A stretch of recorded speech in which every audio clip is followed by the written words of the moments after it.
I don't tell people the fact that I'm passing through. No matter what I'm passing through, if you see me outside, you don't know. This lady is living in hell because of the man she blindly say I do in 2016. The man who has stripped her of a banking job, a house, and her salary. I go to work, but he does the spending. He's in my ATM card. I go to work. I do everything, but when they pay me, he's always the ones doing the spending. Her story in this video will teach you the importance of a courtship in a relationship.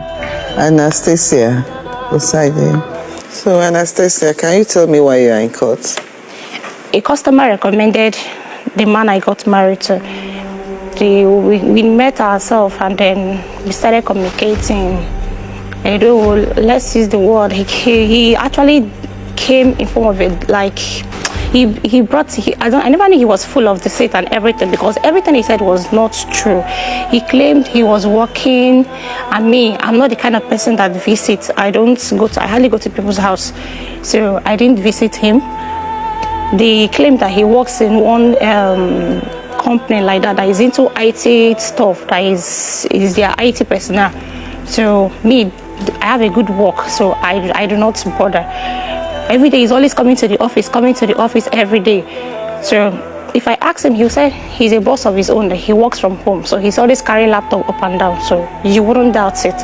So later we always meet at the eatery in our Greek there, because me, I don't go to his house, but he's always coming to my parents' place, because my daddy has a house in Ikorodu. Then he came there, he came with his people for introduction. My uncle asked him, he said he works in the shell. My uncle asked for his ID card, he said he forgot the ID card. So I was not like two different places. Now say yes, that he's a big man, that he works in so many places. So after the introduction, I thought, let me just go and see his place, let me know where you stay, at least be sure I'm getting married to a human being. I went to the house, not knowing that he staged the house from me. The house was not actually his own. I noticed that there was no pictures in the house, and I was not asking him that, how come there is no pictures in this house? He said he doesn't like snapping pictures, that even the ones he has, they are under his bed, that he don't hang pictures around. And even he was actually squatting in that house, not his house. So when we fixed traditional marriage, that was December 26, we fixed the traditional marriage. He claimed that his bank was the accounts, they blocked his account because of BVN. I know then that was BVN. They were actually doing things for BVN. If you don't go and rectify the BVN stuff, so I actually believed him anyway. I said I should give him some money so that I can be able to join hands and we should do the things. Me, I'm a very free woman being. Maybe that's my fault. I actually gave him the thing. Then we did our traditional marriage 26. Then on the traditional marriage day, the eve before the marriage, he called me that he has some confessions to make. I was not like, okay, I'm listening. He said the house he took me to, that the house is not his house. And I said, how? He said that he's actually squatting with a woman there that is not his house. That woman is just like his aunt, that he's squatting with her. And I said, okay, fine. Is it just the house? Do you have any other confession I need to know? He said, no. That I said, what about your job? Are you actually working? He said, yes. So I said, okay, fine. If it's just house, it's something I can actually afford. So that one is nothing to me. Moreover, I don't even like the house that I went to that day. It was somehow, I don't like the house. So I carried on with the wedding. Then after the wedding, because my place, I'm Igbo. Once you paid your bride price and you've done traditional wedding, you're free to move to your husband's house. So I went with him that day, like they'll tell you, go home, can't know your husband's place. I went with him. We went to his friend's place at Owode Oniri. We went there. Guys now, they were just taking drink and everything. And just like, it must happen this night, stuff like that. As in, me, I'm not that kind of party person or that kind of noise person. I don't really like noise. So I was irritated by what they were doing. So I had to go inside, excuse myself. I went inside. He came, he was just drinking and everything. And then he forcefully had his way. I forgot to bring the clothes. I wanted to bring because I kept that clothes since 2015. I kept that clothes because anytime I look at that clothes, I kind of like, like I actually put myself into this mess. I was not like, am I sure I'm not making a mistake? That I don't understand. First time I'm meeting this person, he's doing it in a forceful way, like forcefully taking out, having his way without even my consent, even when I'm not even in the mood, that in your friend's place for that matter. He apologized and everything. We moved to the hotel. We stayed for like a week in the hotel. I paid for it. Then I asked him to go and get an apartment that I'm going to pay for it. Then he went, he got one apartment in Abaranje in Kotu.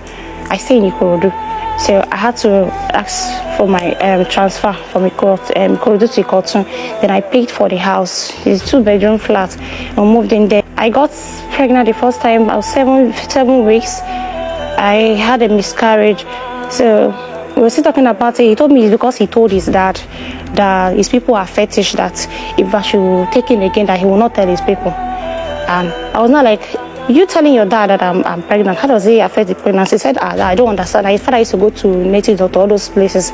So I took him the second time and everything. I noticed that he wasn't going to work, and I asked him, what happened? He now said that his boss sacked him. I said, why? He said he fought his boss, that he didn't know what came over him. He fought his boss, and the man had to. I said, how will you fight your boss? Who does that? I expect such person to keep me in the company. Nobody would do that. He said he was so angry that day. So if I go to work in the morning, he follows me to work, so that people in the company will not know that he's actually not working. So when I close and I'm coming back, he's coming back with me. We went out the house together. So things started. He was always complaining. In my phone, he will not allow me use my phone. Even my siblings, he tried to even separate me from them, because if you send me a he's always checking my chat. He can just pick up my phone and start chatting your messenger. He wants to know whether you're going to respond. Maybe all this, like, or use a pet name for me. Then he will not know that, okay, fine, this is your boyfriend or this. I'm not that kind of person. I don't even have the time, self. So he was always doing that, and before you know it, he was just suspecting everybody. Then I think one day, and then I was 3 to 4 months pregnant.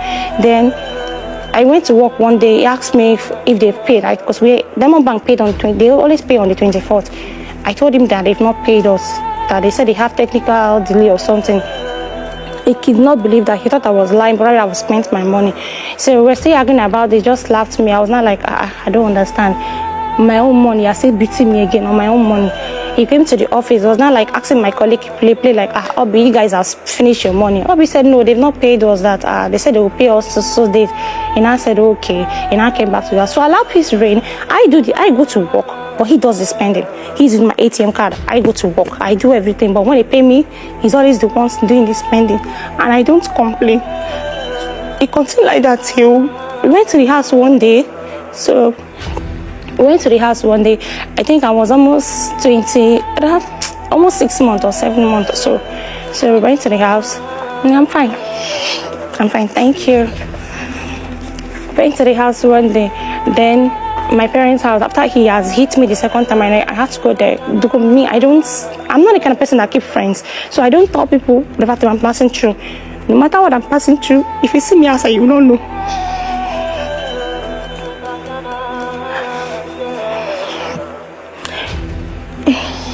If you see me out, you will not know, because I'm always smiling. That's me. So we got home that day. Then, as usual, his normal way of having sex with his wife, as usual, he came to my father's house, because I have my room in my father's house. I have a room there. He came inside the room night. I was like, in my own father's house. Why not let's get home? As he locked the door as usual and had his way. And me, due to it's my first time of getting to that stage, I don't know what pregnancy is all about. The water, we saw water, but we didn't understand what that thing was. So it was not like, what's this water? I said, I don't know. Should I tell mommy? I said, no. If you tell mommy, you ask us what did we do that brought this water. Let's be going. I said, okay, fine. We should go to the hospital. We went back to the house. The next morning, I went to the hospital, and they told me baby is no longer alive. So, immediately that thing happened, I just called my mom. I'm no longer interested in the marriage. Like, they should call it off. I'm not interested. I said that he was not telling the super management, the doctor, the MD, that he should plead with me. They discharged me 3 days before the white wedding. I refused to prepare for anything. I was not even preparing for anything. The wedding cloth, I did not even prepare. My parents, everyone was just trying to beg me that it's not so anybody's fault. But me, I know what happened, and I knew whose fault it was. It was just like, it's the devil, that we should just try and forget everything, that it will not happen again. He went to the church. He was now waiting for me. They pleaded with me. I had to now, I said, okay, let me give him another chance.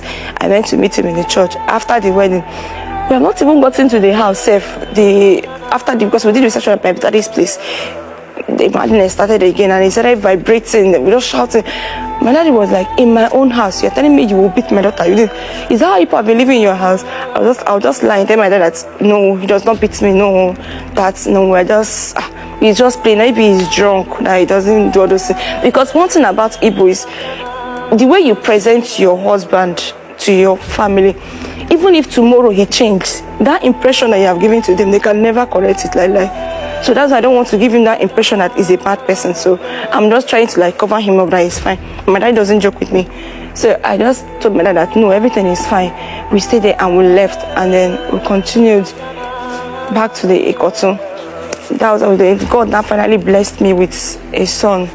I had my first son, even though he was still beating me in that pregnancy. I didn't tell anybody. Most times if I had bruises on my body, I will not go to work. I'll just call my boss, I'm not feeling fine. I'll stay back at home. Then if I'm going the next day, I'll just wear long sleeve. If they see the mark, and what happened to you? I'll tell them I fell from bike. I will not tell them what happened. I will just continue like that till my son. That moment always give us 4 months maternity leave. So after the 4 months, I had my son through CS. So after the 4 months maternity leave, my mommy brought my small cousin from village to come and stay with my son so I can resume back to work. And that was November 2018. He came back one day. A pastor said he has offended his wife, that he should go and beg his wife, and the job he's looking for, he will get it. He brought Fanta, he brought pure water, and then I think he bought one other thing too. He now knelt down before me, and I was now saying I should pray for him, I should forgive him. And I said, you didn't think I'm the one that is doing you? Now, why would I be holding your job for what now? If you have the job, it also benefits me. He now said, no, I should please forgive him. That the pastor said, once I forgive him with my heart, he will get the job the next day. I collected pure water. I blessed the pure water. I collected, he said I should drink it. I took the drink. And then he went to bath with the pure water. The next day, around after 11, he called me on phone that he has gotten the job in Sonoma Cargo in Apapa. They called him for the job, and they called him as a post of manager. You've gone through a lot in your marriage. And I'm sure if I leave you can talk, you keep on, you will not even repeat anything for the next 3-4 hours, because you've gone through and you have a lot to say. Let me round up. Okay, try and round up. Okay. So he got the job, and then I was so happy. Order. Then, the role they gave him, he needs to be making reports every day. He doesn't know anything about accounts, he doesn't know anything about reports. So with my knowledge and in Diamond Bank, I make the reports for him. My daddy is his grantor, and that's his place of work. The most time if I'm busy, I send the report to my dad. My dad makes the report, send it back to me, and I forward back to him. It got to a point, my colleague called me to one post on Facebook, and then I saw this girl on her birthday. The way he wrote things and everything, my word, my this. I was not like, I don't suspect him, but that day I was not like, what happened? Who is this person? And I said, the person is, he's his sister. I said, this sister that I don't know for how many years, and he's not now that I know. Yesterday they work in the same company. I did not doubt him.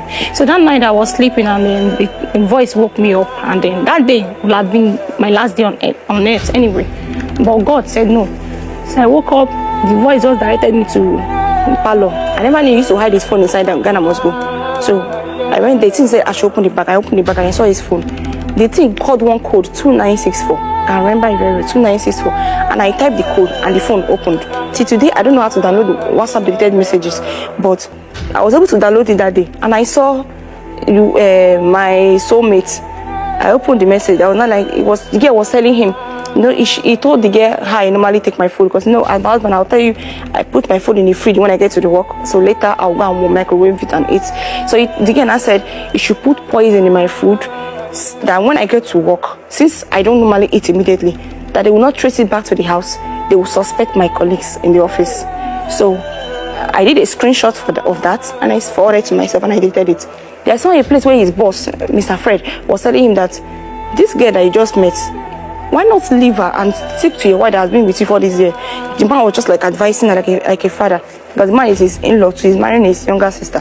So the man was just like, I screenshot all those songs, both the one he was discussing with the best man, I screenshot all those things. It's just that the phone now is bad. I will have showed you everything.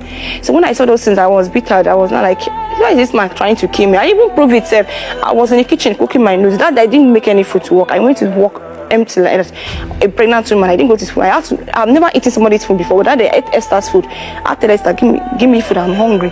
She was not like, you eat somebody's food. And I said, how? I told her, I don't feel like eating my food. So she was thinking it's pregnancy symptoms, but it does not. But me, I know what I was running for. The next day was antenatal. I didn't go to work. I was cooking noodles in the fire. I entered the bedroom. Before he just called me, I should go back. He entered. I saw him in the kitchen. He was putting something and he was not staring at it. Maybe he saw me. I was like, what are you doing? He said, he's trying to help me. I said, noodles I just put now. You're trying to help me. Now he said, can somebody help me again? I said, okay, no problem. I went back to the bedroom. The voice not like, don't eat that food. I said, even if he did not even tell me to eat that food, I won't be stupid enough to eat that food. I went for antenatal. I came back. He poured the noodles in the dustbin and made his own noodles and ate. So just 1 week before the operation, they want to do another CS for me. So I went to my parents' house. Then the CS, my hospital is in Kotun, and that's Sumbo side. They then called him to come and sign for the operation. He refused. He told the doctor that, Amadi, if I want to die with the baby, let me die with the baby. The man was like, The man had told me, I did not believe. I called him myself. I said, okay, fine. If you don't want to see us, just come to the gate. They will give you the paper, you sign. You go back to where you're going to. You don't need to see us at all. He said it's not his business that he's done with us. So that if we want to die, then let us die there. My mommy came from Ikorodu to come and sign. And they had to pity her because she was crying that not to travel to her daughter. He now came back after 1 week and I said, these children, who is the father of these children? The first one is fair, this one is fair, him is dark, in their family they are dark, my son speaks like white, him is a local man. It was just saying so many things. Mommy was not like, you don't understand what is wrong. Is this a madness or what? He now said, like, for my information, that he doesn't do this kind of thing. No. No. That, what kind of children is this? They're so fair. Look at her lips. Look at, no. That he doesn't want to see me and this bastard in his house again. He referred to the children as bastard, my children. So I watched him leave. In my mommy's presence, he told us that we should never come to the house again. That he's giving us 5 days to come and pack our things. I was still on plaster. And this, my second operation, really affected me. Because since 2019, I've been on plaster. Till first week of July, 2021, I've been on plaster. So we went to the house. He already brought out everything. Even the Go TV I bought, he lost everything. He kept it for me in the parlor, packed everything.